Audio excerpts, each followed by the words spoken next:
Morning everyone, it's Yvonne here to do the reading for the lovely Capricorns out there. Before we go any further, firstly, thank you for all of your support. It's so wonderful to have you all on board with me. Um, I love having the fact that you enjoy the videos. What can I say? Thank you. So if you are a Capricorn sun, that means that when I ask you what sign are you, you say I'm a Capricorn. That's more than likely your sun sign. Please remember it is only one aspect of who you are. In Western astrology, we seem to move towards that. In some of the other astrologies, they seem to use the moon sign a lot more. So please remember that that is only one aspect of who you are. If you want to know more about yourself, Google a natal chart or birth chart, put in the details of your birth, and you can pull down a natal report, which sort of tells you, for example, what Capricorn in your sun means or what Aquarius in your moon means. And you can actually learn quite a lot from that, and it is fairly informative. So if you don't have your time of birth, you may not be able to get hold of your rising or your ascendant. You can have that done for you, but it won't affect the rest of your chart. So you can get a pretty good chart from just having your date of birth. But yeah, so that means that, you don't just watch your Capricorn sun reading, you can watch the Libra reading if you've got it in your moon, or you can watch a Scorpio reading if you've got it in your Saturn. So sometimes we can have a few different readings that will resonate with us. Sometimes they'll resonate with you and you won't know why, but that's more than likely why. So Capricorn, we're getting into your reading today. I always say to people, because I'm a Capricorn sun, and I know there are people here born on January the 12th, because I have a few people, I think there's 2 or 3 people who have almost the same planets in their charts. So if we were to look at each other's, though, they may be slightly different because of the year we were born. But I could be born in one year, you could be born in a completely different year, but we may have similar planets, but you will find that they will be at slightly different percentages. I can't remember what they call them, but they could be at slightly different angles when you were born. So they might be more closer to one thing or further away from one thing, which may make those attributes about yourself a little different. All right, we're going to use the Green Witch Tarot for your reading today.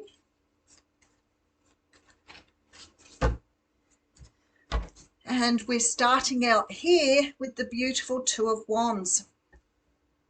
So the Two of Wands is a card that talks about opening yourself up for a new direction. Now, very often when I do these readings, I get very, very similar to the What's Cracking readings. So if you want a little bit more information, you can whip over and watch the daily reading. But when I get something sort of that makes me feel like it might be quite similar, and that's the energies in the universe at the moment, when you get the Two of Wands, it's almost like you're leaving a direction behind to move to a new direction. So it sort of feels always like change of jobs, change of house, something more solid. But it's something that really is leading you towards something that you feel very passionate about. So let's have a look and see what comes up next. We have the Eight of Cups, again came out in the What's Cracking reading, as did the Tower.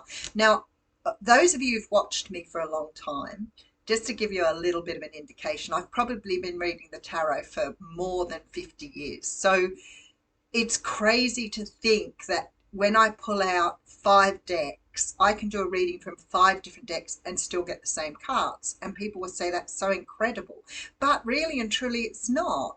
The energies in the universe are pulling through for me. So it just means that I get very similar energies coming through. So obviously at this moment, Capricorn is very influenced by what's going on in the universe. That's basically what they're talking about here. The Three of Swords is coming through here with the Emperor, and the Emperor came up as well with the Two of Cups. So for you, it's definitely talking about a relationship, whereas in the What's Cracking reading, it was talking about a decision that needed to be made that would be life-changing and take you in a brand new direction. I'm getting a very similar energy here, but there's a partnership or a love connection coming through here, possibly with somebody, could be an Aries there, but somebody that has a tremendous impact on you as a person. This is somebody that you really, I don't want to ever say look up to, because I think that when you say looking up to, it gives you the indication that you're not as high as them, and that's not true. So I shouldn't think we should use that sort of explanation. So when I say that somebody like this, it's somebody that you may hold a lot of esteem for, respect for, somebody you see as very sort of all powerful, not in regards to you, but maybe to the world around you. So it could be, you know, somebody that you know very well, that you just think are amazing. So, and this, when the Emperor comes out, it can often denote a masculine that you have had some sort of contact with that you feel really strongly for. So we know that the divine masculine comes up in the twin flame readings because they have such an impact on your life. A lot of people think the twin flame readings, the twin flame relationships are very romantic, which they are. They more than likely will sweep you off your feet, but the idea of them is to open us up to what changes we need to make. So we often go through a big healing phase when we've met someone we see eye to eye with, you know, somebody who really has that tremendous impact on our lives. And very often that relationship just doesn't work because of the healing that both of you need to do. You can sometimes sort of come to loggerheads, clash, somebody escapes, somebody disappears, and at the end of the day, you end up with all this healing you need to do. And it's great. Like, you've got to thank that, because when you come out of the other side with all your healing, you're just so much a better person for it. So for me, yes, it's very difficult, but it is a most enlightening experience. All right, let's see where we're going. So I feel like you're moving towards someone here. We do have the Three of Pentacles coming through. So again, same cards as the, and there's a revisit, rebirth. You've got somebody coming in here that you've got a past life connection with. Eight of Swords coming through, very similar energies. With the Queen of Cups, you could be dealing with a Cancer, Pisces, Scorpio here. And to be honest with you, that was very, very sort of strong. That and the Swords energy strong in the What's Cracking reading. There is somebody coming through here who definitely has love for you. And you probably more than likely have had a lot of love for them. I feel like for some of you, it may be somebody that you have crossed paths with in the past. Sometimes people say, I don't want anybody back from the past, but the problem is when we see these as readers, we can't always tell whether you've had a past relationship or whether it's past life relationship. So it can sometimes be somebody who comes in where you have that connection with them that makes you feel like you've known them forever. So it could be either, but you've got the Three of Pentacles here.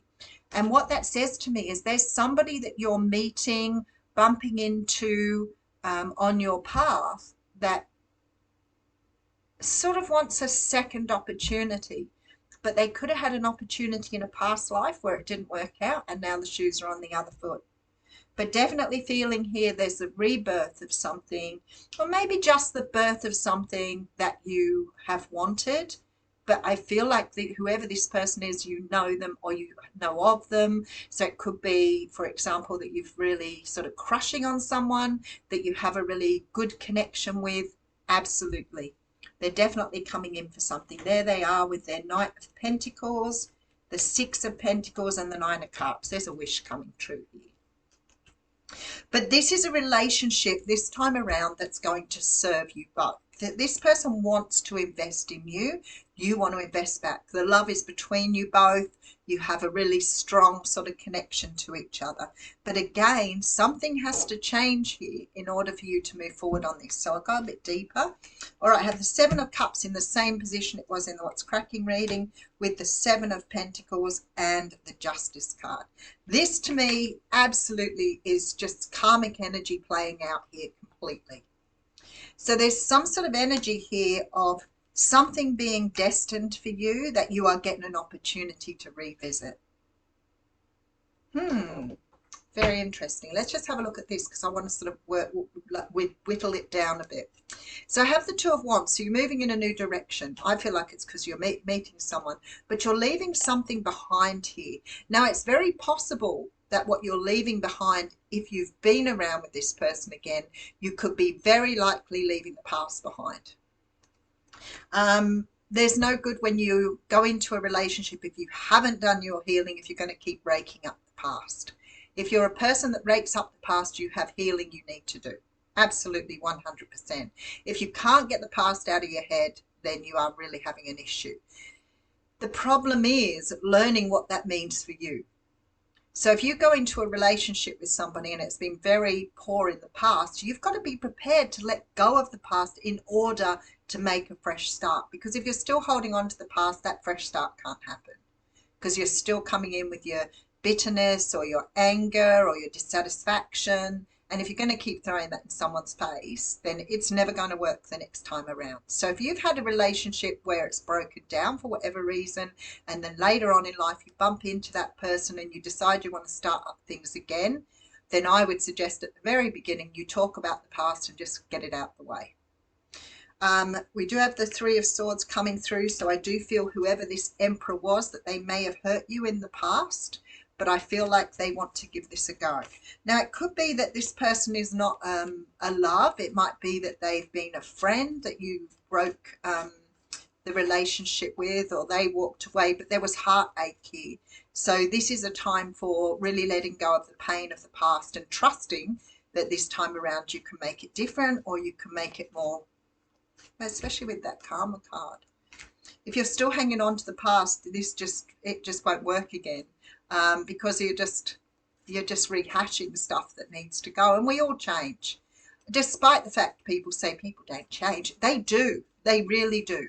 If people want to change, they want to change aspects about themselves, they want to change, little things. We are all able to change, but we've got to want to. And that is the big thing. If you don't want to change and you want to stay the same, then you're always going to stay the same. If you have the attitude you can't change, then you won't. But absolutely, you have the capacity. All right. So I feel like here, there is something being offered to you here that you've wanted. You've wanted it really badly. And I feel like somehow or another, this time around, you've got an opportunity to do things differently. But because of this sort of energy down the bottom here, you've got to go in with a completely different attitude. It is a dream come true. It is some sort of wish you've had to get something started up again. But if you want it to work this time around, you have to really adhere to what you've healed. Does that mean it won't trigger you? Of course it will trigger you. If you move into a new relationship and you're still carrying baggage from the past, things that this person will do will trigger you. But you've got to recognize there are memories, there are, energies that you're still carrying around that are going to make you make judgments on what's happening. So if someone's cheated on you in the past, of course you're going to worry about the next person cheating, but you don't want to perpetuate that by thinking about it all the time.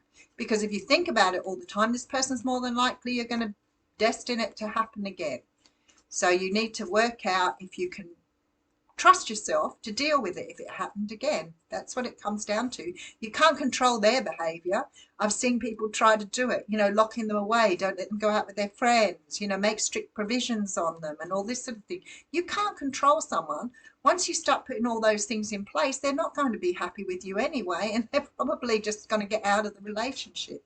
So whatever this is for you, you need to leave the past behind before you uptake this new situation. All right, let's have a look at the wisdom of the oracle and see what Spirit has to say on that.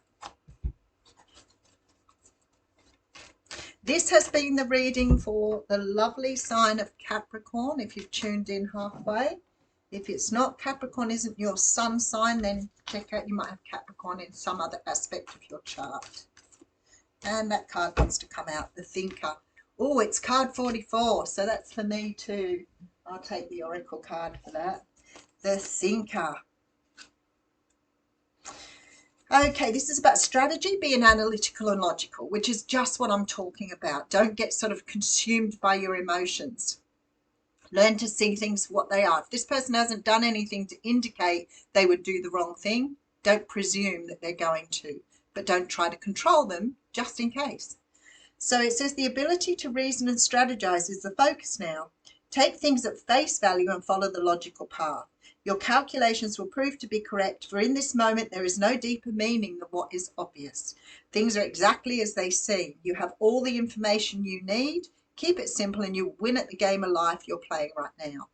Relationship message. Love is not logical, but when you choose a partner, it's good to have things in common other than desire. This is a time to weigh the pros and cons of a partnership. If there is enough common ground, go for it. If not, there are other fish in the sea. Don't force it to work. See, you can't control it.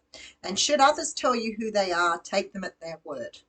Not now is not the time to indulge in a fantasy, no matter what, in case the facts are the facts. So I feel like here it's good to say to you, you know, if people tell you who they are, don't ignore it and think they're going to change. So if somebody says to you, I don't want a relationship, they don't want a relationship. You can't force them to have a relationship. If somebody says to you, I don't want to commit, I don't ever want to get married, the chances are pretty good they will never commit to marriage. So take people at their word. Sometimes people are really, like, I remember somebody saying to me once, he told me if I got fat, he would leave me. And I got fat and he left. Like he told you that that was the case, whether we agree with it or not. It's disgusting to say that to someone. But how much can you love someone if that is the attitude you have? You're better off without them. But he told her in the beginning of the relationship, if you get fat, I'm leaving. And he did. So that is definitely telling me what sort of person that was. If you couldn't see it, that's really sad for you, because, you know, what does it matter? Who you are is what somebody's supposed to love, not how you look. So just keep it in mind. If somebody tells you who they are, believe them. All right, I'll leave you with that. Thank you.